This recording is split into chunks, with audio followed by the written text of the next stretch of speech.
Apocalypse des zombies chapitre 9, Delta de la séquence de rêve 2 @Bunker Charlie, épisode 2, 25 mai 2021.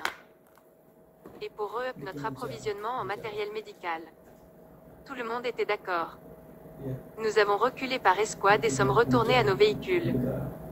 Nous étions de retour au poste de commandement installé à la hâte pour le groupe de travail White M Clean, à environ 1 mile au sud de l'aéroport. Les 4 escouades se reposaient. Personne n'avait hâte de rentrer. L'aéroport entier était infesté de ces choses affligées. Certains scientifiques nord-coréens fous avaient réussi à transformer tout l'aéroport en une expérience de zombies humains biodangereux qui avait conduit au niveau suivant, l'apocalypse des zombies. Tout ce qu'ils avaient fait au sujet de tests les avait transformés en zombies, affamés de chair et de sang chaud. Mais quels qu'ils soient et quoi qu'ils aient fait, ils ont créé ces choses affligées. Nous avons tous réalisé qu'il serait plus difficile que nous ne le pensions d'assurer la survie de l'humanité. Plusieurs jours plus tard, nous et les 3 mêmes équipes sommes retournés pour reprendre là où nous nous étions arrêtés. La première équipe comptait un soldat de moins. Mais nous devions effacer les choses affligées à tout prix. La première équipe s'est déplacée dans l'entrée après avoir lancé plusieurs flashbangs. Les soldats portaient des visières qui leur permettaient de voir à travers l'épaisse fumée. Les 3 escouades ont disparu dans le chaos. Ashkagi nous a conduits avec son fusil de chasse prêt. Les 6 médecins ont suivi et j'ai couvert l'arrière.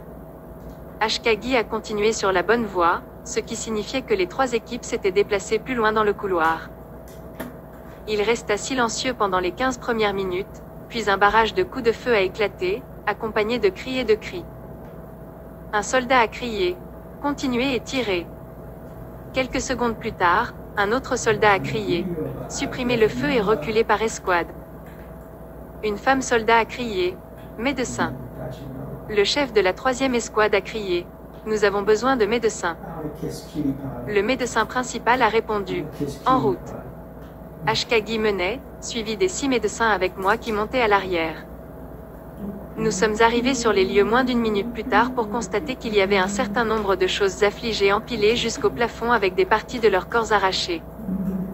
Les 3 escouades avaient anéanti ces choses affligées, mais maintenant l'approvisionnement en munitions pour leurs armes principales s'était tari.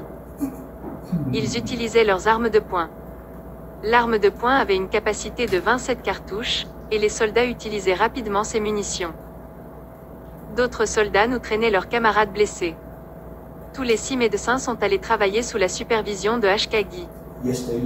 La grande majorité des blessures étaient des brûlures causées par le sang AC. S'il n'y avait pas de marque de morsure, il était alors possible de soigner les blessés. Les 3 dirigeants ont accepté de se retirer pour se regrouper et réapprovisionner les escouades en munitions. Certains des soldats boitaient et d'autres, plus gravement blessés, étaient portés par leurs camarades. Une fois que le dernier soldat blessé a été chargé dans le Hummer des médecins, une fois que les soldats étaient dans leurs Hummers, nous avons tous hurlé, arrivant au complexe de fortune en moins de 5 minutes. Quelques heures plus tard, Ashkagi et moi étions dans la zone blindée de la tente des infirmiers. Le médecin principal et d'autres médecins étaient occupés à soigner les soldats blessés. Presque toutes les blessures étaient des brûlures causées par le sang acide des Afflicted Things. Les vêtements des soldats avaient été brûlés. Beaucoup d'entre eux ont de graves brûlures sur la peau. Le sang acide des Afflicted Things avait également brûlé certaines des armes des soldats, le sang pouvant brûler ou liquéfier n'importe quoi.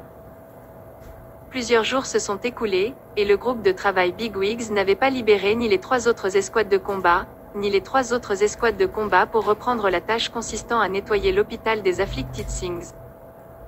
Jusqu'à présent, nous n'avions fait nulle part près de l'atrium. Nous étions toujours dans le couloir d'entrée, l'atrium proprement dit étant à 500 mètres. Aucun des 4 dirigeants ne s'en souciait.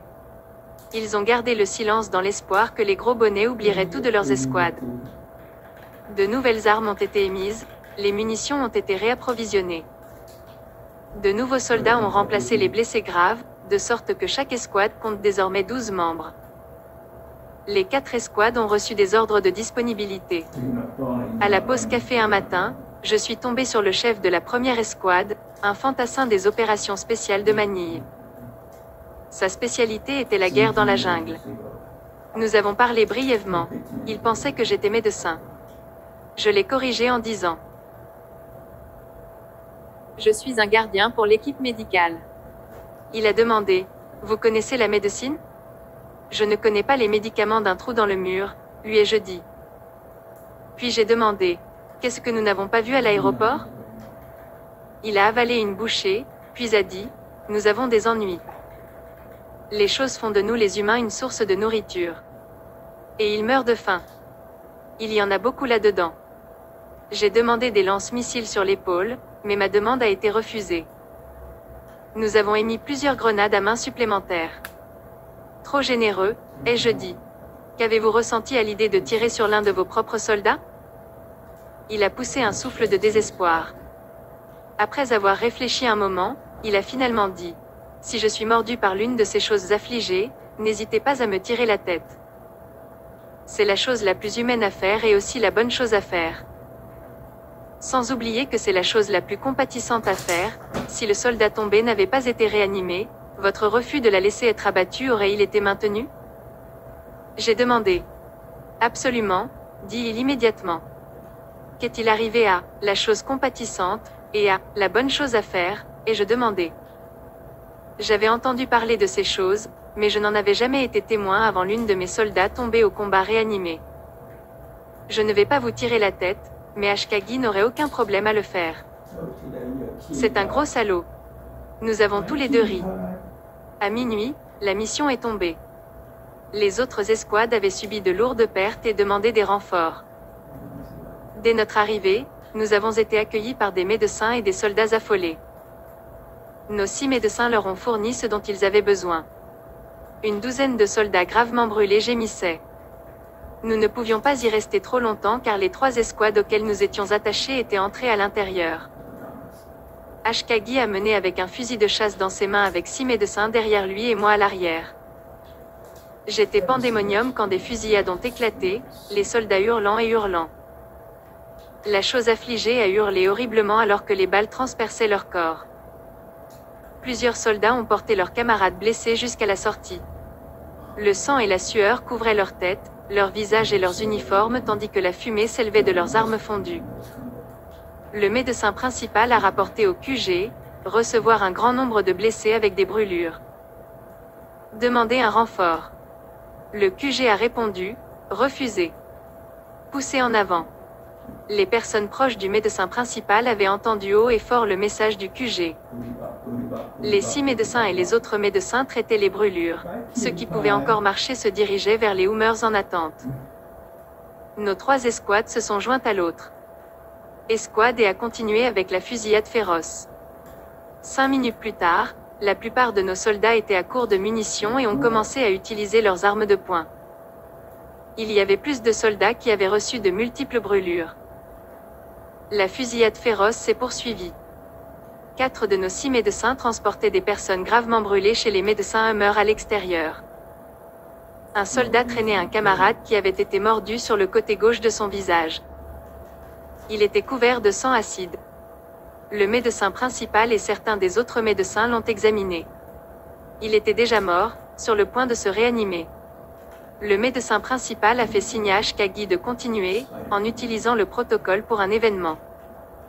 Les proches du soldat décédé se sont écartés du chemin et se sont cachés au coin avec moi. Ashkagi a chargé son fusil de chasse de calibre 12 et a tiré un obus sur la tête du défunt. Des morceaux miniatures de crâne et de matière cérébrale éclaboussaient partout. Tous les chefs d'escouade ont ordonné à tout le monde de se retirer. L'un des dirigeants a crié « Trop d'entre eux ». Une fois que le dernier des soldats a été chargé dans le Hummer, les véhicules ont rugi hors de là.